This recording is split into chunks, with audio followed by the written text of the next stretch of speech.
ഇന്ന് ഞാൻ നിങ്ങളുമായി ഷെയർ ചെയ്യുന്നത് കരുണയുടെ അവസാന മണിക്കൂർ എന്ന പുസ്തകത്തിലെ രണ്ടാമത്തെയും മൂന്നാമത്തെയും മെസ്സേജുകളാണ്. രണ്ടാമത്തെ മെസ്സേജിലേക്ക് പോകാം. അന്ത്യവിധി. ഓർക്കുക, എന്നിലൂടെയും ഞാൻ കൈവരിച്ചതിലൂടെയും ലോകത്തെ നീതിയിൽ വിധിക്കാനായി ദൈവം ഒരു ദിവസം നിശ്ചയിച്ചിരിക്കുന്നു.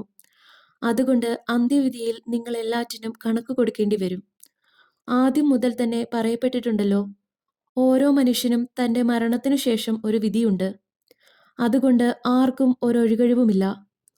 തിന്മ ചെയ്യുന്ന ഏതൊരുവനും ദുരിതവും പീഡകളും ഉണ്ടാകും. ജീവിച്ചിരിക്കുന്നവരെയും മരിച്ചവരെയും വിധിക്കാനായി ദൈവം ഉപവിഷ്ടനാകുന്നതിനെക്കുറിച്ച് വെളിപാട് പുസ്തകത്തിൽ രേഖപ്പെടുത്തിയിരിക്കുന്നു. നിങ്ങൾ എന്നിൽ വിശ്വസിച്ചാലും ഇല്ലെങ്കിലും നിങ്ങൾ എന്നെയും ദൈവത്തെയും കാണാനിരിക്കുന്നു. നിങ്ങൾക്ക് എന്നെയും എൻ്റെ പിതാവിനെയും ഒഴിവാക്കാനാവില്ല. ഒരാൾക്ക് പോലും അതിൽ നിന്ന് രക്ഷപ്പെടാനാവില്ല. ഇപ്പോൾ നിങ്ങൾ എന്നെ നിങ്ങളുടെ രക്ഷകനായി സ്വീകരിക്കുന്നില്ലെങ്കിൽ അപ്പോൾ നിങ്ങളുടെ ന്യായാധിപനായി എന്നെ നേരിടേണ്ടി വരും. മഹത്തായ ശുഭ്ര സിംഹാസനത്തിൽ വിധി നടത്താനായി ഇരിക്കുന്നവൻ ഞാൻ തന്നെയാണ്. മൂന്നാമത്തെ മെസ്സേജിലേക്ക് പോകാം. ഇനി പറയുന്ന വ്യക്തികൾ വിധിക്കപ്പെടും.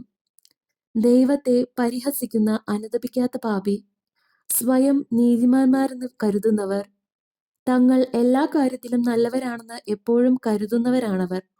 രക്ഷിക്കപ്പെടാൻ ആഗ്രഹിക്കുന്നുവെങ്കിലും ചെയ്യേണ്ട കാര്യങ്ങൾ സമയത്ത് ചെയ്യാതെ നീട്ടിവെക്കുകയും തങ്ങളുടെ ആത്യന്തിക രക്ഷയെക്കുറിച്ച് ഉറപ്പില്ലാതിരിക്കുകയും ചെയ്യുന്നവർ. സഭയിൽ അംഗമായിരിക്കുകയും എന്നാൽ രക്ഷിക്കപ്പെടാതിരിക്കുകയും ചെയ്യുന്നവർ. അവർക്ക് മതമേ ഉള്ളൂ, ഞാനില്ല. എനിക്കുള്ളവനെങ്കിലും മനഃപൂർവ്വം ദൈവവചനം കേൾക്കാൻ ആഗ്രഹിക്കാത്തവൻ. ഒരു പാപം പോലും ദൈവം അറിയാതെ പോകില്ല. ഒളിച്ചുവെച്ച പാപങ്ങൾ വെളിപ്പെടുത്തപ്പെടും.